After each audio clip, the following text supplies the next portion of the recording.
Okay, bagong video mula kay Melvs Castle. Bago natin to simulan mga tol, panoorin at bigyan ng reaksyon. Huwag mong kalimutan mag-subscribe sa kanyang YouTube channel. Nakalagay po ang link sa ibaba. No, ayon dito ay US Air Force General, barko ng China takbuhan lahat. Uy, F-35 pumalag sa Chinese Navy, muntik pumasok sa EEZ. No? Ito ang title mga tol. Well, panoorin natin. Bigyan natin ng reaction, commentary, opinion mga kapatid, no? Bago natin to simulan, syempre huwag mo rin kalimutan mag-subscribe dito po sa ating YouTube channel. Click mo na rin ang notification bell para ma-notify ka pag may mga bago tayong reaction, commentary na tulad nito. Alright, so wag na natin patagalin pa.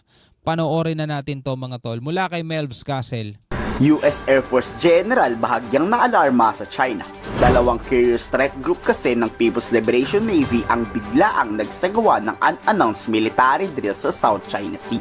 Ang nakakabahala dito, 12 Chinese Navy warship ang kasali at malapit to sa West Philippine Sea sa mismong exclusive economic zone pa ng ating bansa. Hindi naman na sila magpapaalam kasi nga naniniwala sila at pinaninindigan nila mga tol na ang kabuuan ng South China Sea o nakapaloob doon sa kanilang 10-dash line is undisputable na pag-aari nila mga tol. Meron daw sila diyang historical rights. So any kind of activity pwede nilang gawin para sa kanila. At sabi nga nila, Pilipinas at ibang mga bansa ang dapat magpaalam sa kanila, di ba? Kasalukuyan tong binabantayan ng AFP at US Air Force.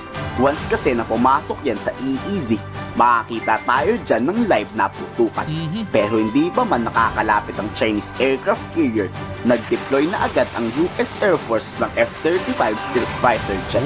So far, wala naman daw na monitor na live fire exercises mula sa PLA Navy. At base rin sa intelligence report na nakuha ng Indo-Pacific Command, mula sa South China Sea patungong Taiwan raw ang gagawing military exercises. Okay, so hindi sila pumasok sa exclusive economic zone ng Pilipinas o doon sa ating 200 nautical miles, no? Nasa South China Sea sila kasi malaki yan eh. No, malaki ang South China Sea mga tol. Hindi naman porket sinabing South China Sea, West Philippine Sea na agad yun. Hindi. Meron lang tayong 200 nautical miles na EEZ. No? Yun lang yung sa atin. So hindi naman sila pumasok at papunta daw silang Taiwan. Ibig sabihin, balak ng China hindi pa pormahin ang Pilipinas kung tatangkay ng Armed Forces of the Philippines na manghimasok sa giyera sa Taiwan. Ay, hindi naman tayo manghihimasok dyan. Diba? Manghihimasok tayo dyan eh. Ayaw nga natin ng giyera kaya hindi tayo pumapalag sa kanila, diba? Diba? Yun nga yung sinasabi natin ng ating mga militar, hangga't maaari ayaw daw nila i-escalate pa, ayaw na daw nilang palalain pa yung tension, ayaw daw nilang gayahin ng mga hakbang na ginagawa ng China. Pag wina-water cannon nga tayo, hindi tayo pumapalag kasi ayaw nating maituloy yan sa mas malalapang armed conflict eh. Tapos gera ng Taiwan, makikisali tayo. Diba? Hindi tayo makikisali dyan. Not unless mga tol, diba, halimbawa makipaggera na sila sa US, diba, paputukan nila yung mga barko ng US, tapos ang US hihingi na ng MDT sa atin, hindi tayo pwede basta-basta tumanggi mga tol. Kasi kapag tinanggihan natin ng US, kasi nga diba meron tayong Mutual Defense Treaty, sino man sa ating dalawang atakihin, diba, pwedeng ma-invoke yun at tutugon ng isang bansa dahil nga dun sa treaty natin. Pag tinanggihan natin yun, baka pag tayo naman ng malagay sa alanganin at humingi tayo ng MDT sa US, baka tanggihan din nila tayo, di ba? So talaga mapapasubo tayo doon mga tol kung gano'n na mangyayari. Pero kung Taiwan at China lang, ang problema lang natin doon mga tol, paano natin ililikas yung ating mga kababayan na nagtatrabaho sa Taiwan. At saka syempre tutulong din syempre ang Pilipinas sa paglikas din sa ilang mga Taiwanese locals doon na tatawid papuntang sa Pilipinas kasi napakalapit lang nun sa atin, di ba? Cannot underscore enough how devastating conflict in the Indo-Pacific region would be.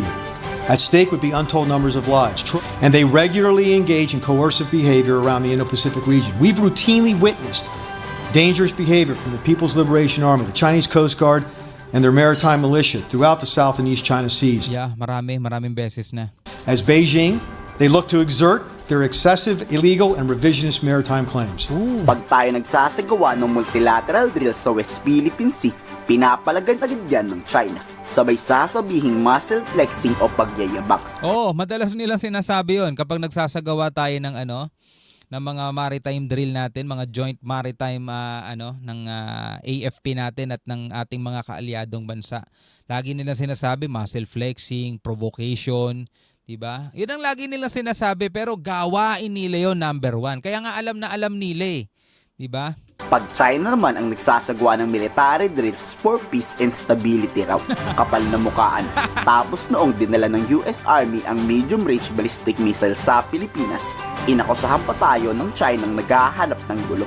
Pero yung pagpapagawala ng North Korea ng ballistic missile na bumagsak sa Japan waters, tinawag nilang for protection. Karapatan daw ng North Korea ang mag-develop ng missile para sa kanilang protection. O 'di ba? Double standard sila mga tol.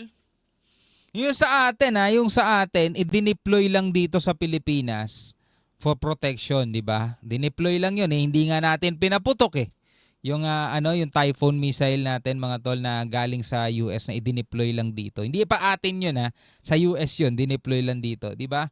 Gusto nilang alisin. Gusto nilang tanggalin pinapatanggal nila sa atin at paulit-ulit nilang sinasabi mga tol na ito'y maghahatid lang daw ng mas malalang tensyon. Samantalang North Korea mga tol, pinasabog na talaga nila, pinaputok na nila mga tol at ang sinasabi pa ng North Korea, ito'y kayang paabutin hanggang mainland America. Ngayon nasasabihin ng China for protection, double standard mga tol, dalawa dila. Bobo ata nitong China 中方注意到有关报道，作为半岛的近邻， As a close neighbor of the Korean Peninsula, China is following the development there. 中方关注半岛局势的发展动向，始终认为 We always 维护 believe 半 that 岛和平稳定， safeguarding ano? 始终认 Now, 为 we always believe that the safeguarding peace and stability of the Korean Peninsula, biglang ganun no? 维护半岛的和平稳定，推动 And advancing the political settlement of the peninsula issue serves the common interest of all parties. Ngayon, ganun ang mga report nila. 'Di ba? Kulit din ditong mamang 'to no? 半岛问题政治解决进程，符合各方的 Kaya mga pinagsasasabi nila mga 'to laging bumabanda sa kanila pabalik共同利益，希望各方 And hopes that all parties will work to this end. 做出努力。 Suportado ng European Union ang Pilipinas at Japan laban sa agresibong aksyon ng China. Matapos pirmahan ng defense pact ni PBBM at ng European President, nasa Japan naman to para pumirma ng defense cooperation. Pero syempre, inalmahan niya ng Chinese Foreign Ministry. Kaya maalma ngayon. Paghamon raw yan ng gulo at alam nyo na, tayo raw ang sumisira sa kapayapaan sa rehiyon. 'Di ba? Ewan ko ba rito sa mga to? Siratok-tok talaga no? EU, European Union and Japan signed Historic Security and Defense Pact. Di paghamon na agad ng gulo sa kanila. Napakapal talaga ng China, 各方开 Security and defense cooperation between various parties should be conducive to regional peace and stability. 展安全与防务合作，应有利于促进地区的和平稳定 Number 1 nga silang 不 sumisira 应针对 and not target any third party or undermine the security interests of other countries. 'Di ba? Patama rin yan sa sarili nila. 第三方或损害他国的安全利益，不要介入地区国家领土和海洋权益争 On territorial and maritime rights and interests between regional countries, 端，为地区和平 but instead play a constructive role for regional peace and stability and development. 稳定发展，为地区的和平稳定与发展发挥建设性作用。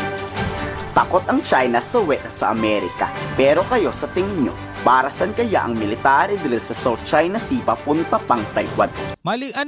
Muscle flexing ulit nila sa Taiwan. Yun talaga, ang nila, pinupunterya talaga nila mga tol. Kasi nga, hanggang 2027, yun ang target nila. By the year 2027, kailangan napasa kamay na nila itong Taiwan. Kaya ito, pinapakitaan nila ng muscle, kumbaga sinisindak nila ng paulit-ulit. Diba, tinatakot nila mga tol.